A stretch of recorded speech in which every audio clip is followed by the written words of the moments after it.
Imagine pouring your entire being into a relationship, constantly striving to fix or to help, or maybe just please someone. Yeah. You give and give, only to feel, well, completely drained, resentful, maybe even realizing you've lost a piece of yourself somewhere along the way. That really resonates. Or maybe you stress constantly about whether a message was read, or you panic during long gaps apart.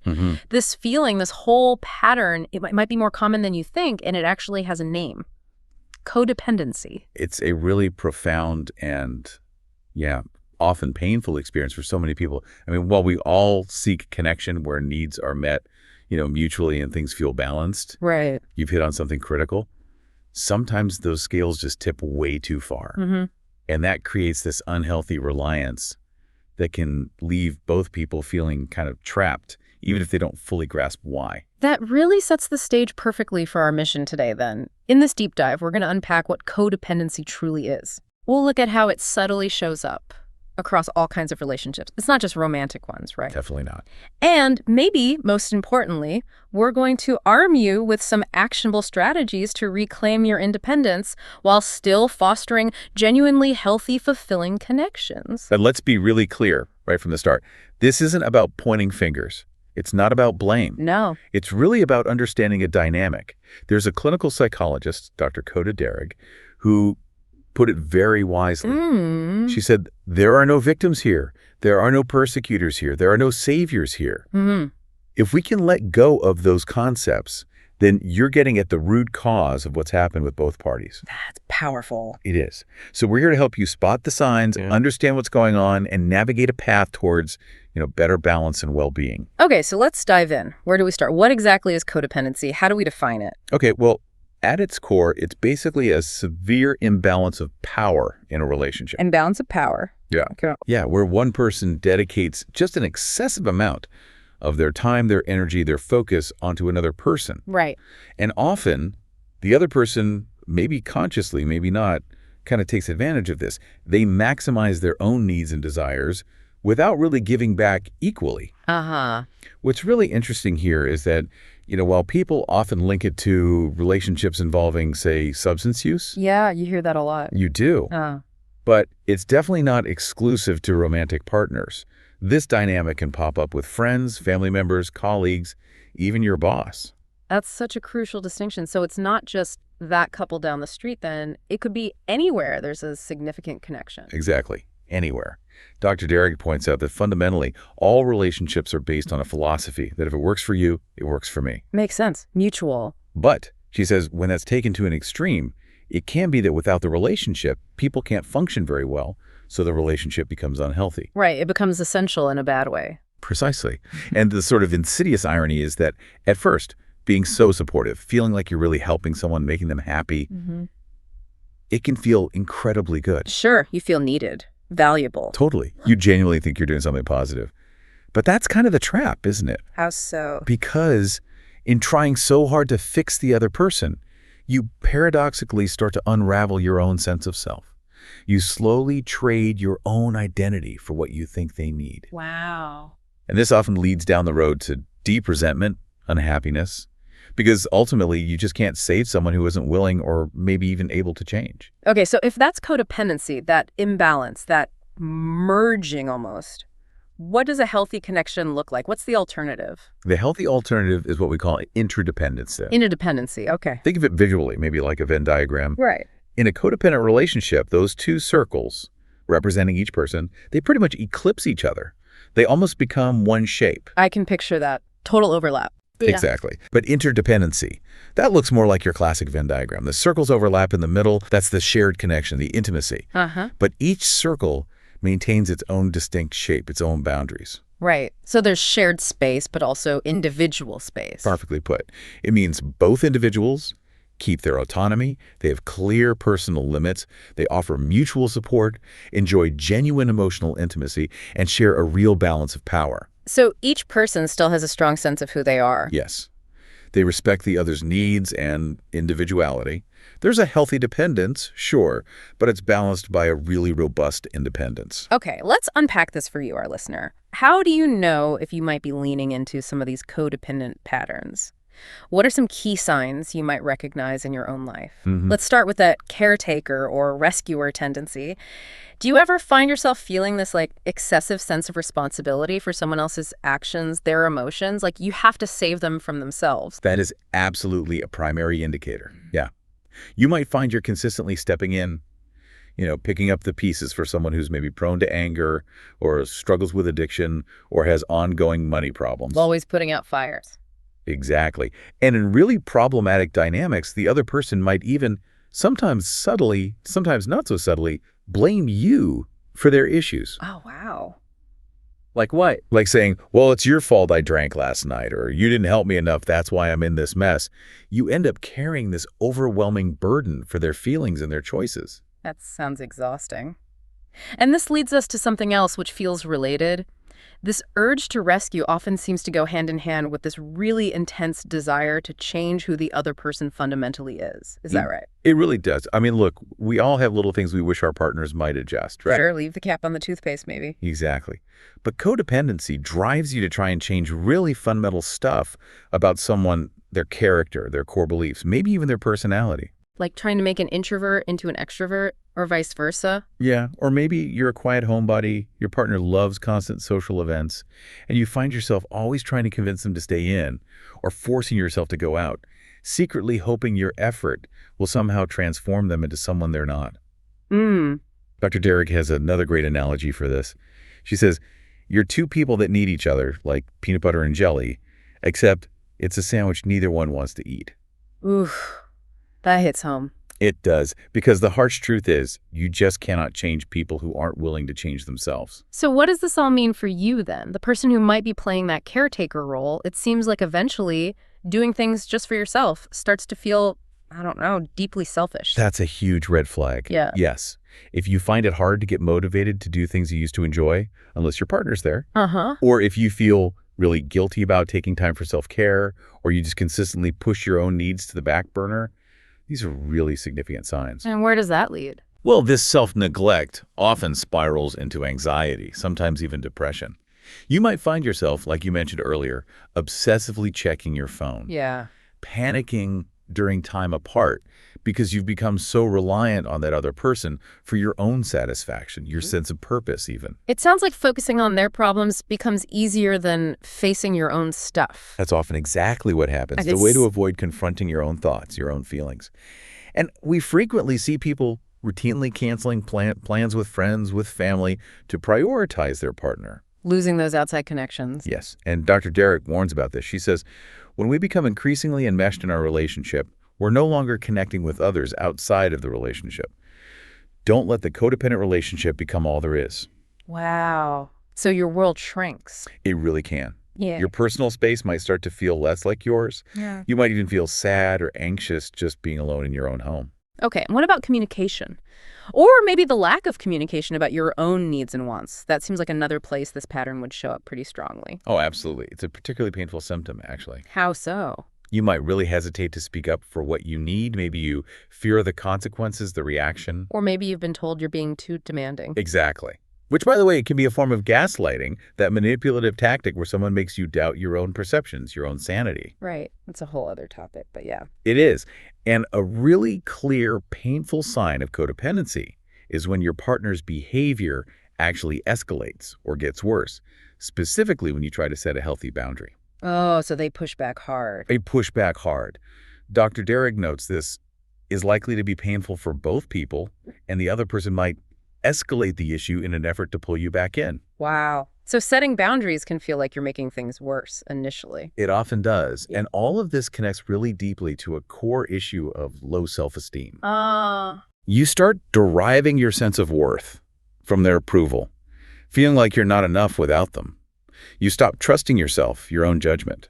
And you tolerate unhealthy situations. Because you don't feel like you deserve any better. That really resonates with something a listener actually shared on Reddit. They were talking about feeling completely emotionally burnt out by a friend who just constantly complained, seemed to lack independence, and would shoot down every solution offered. Classic dynamic. Yeah, and this listener asked, how do you even set boundaries with a friend like this? It just highlights that practical day-to-day struggle so well.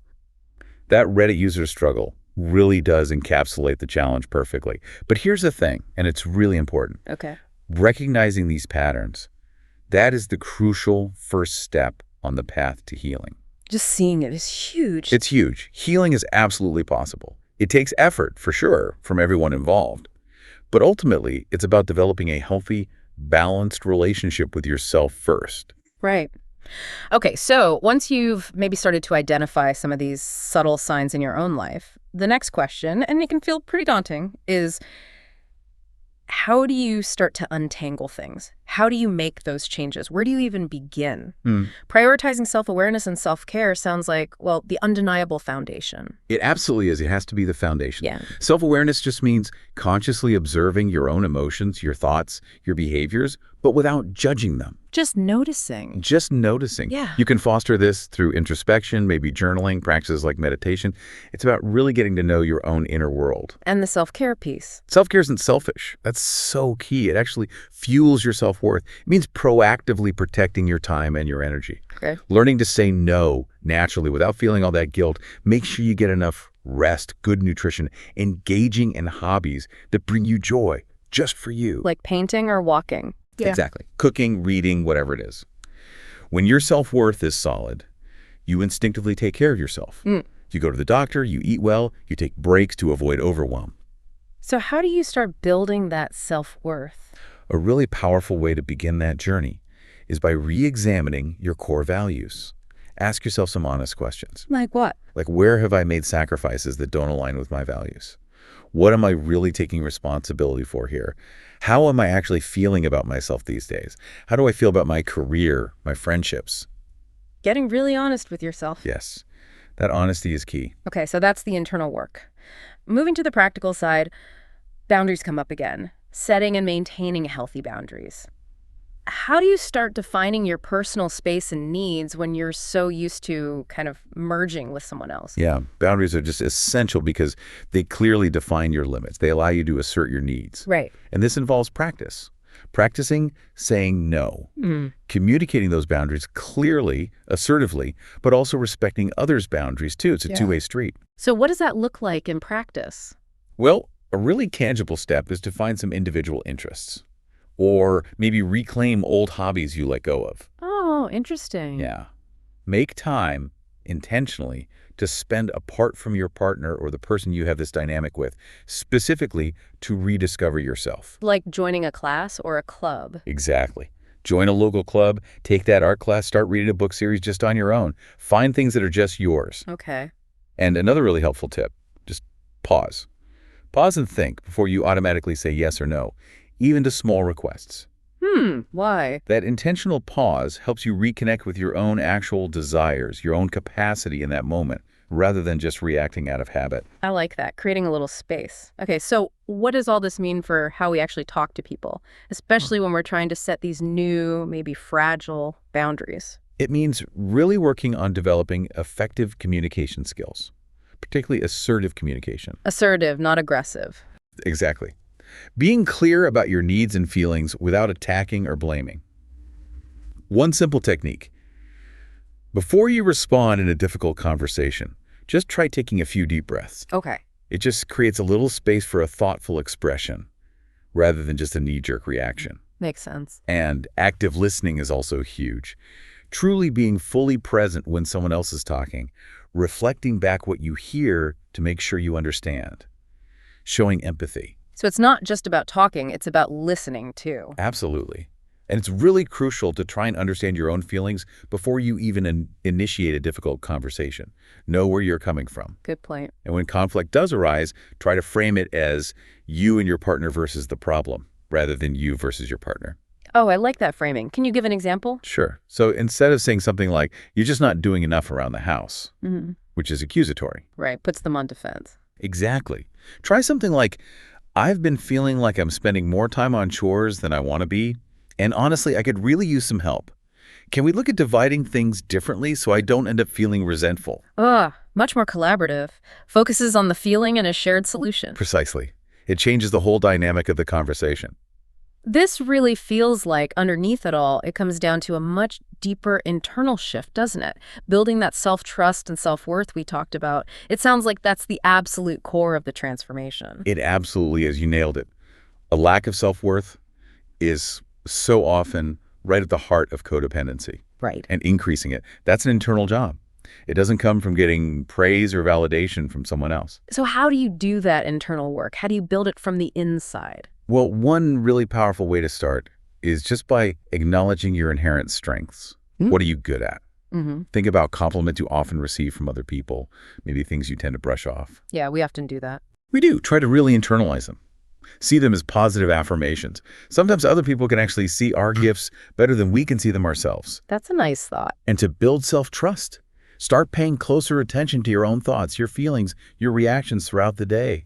Just notice them.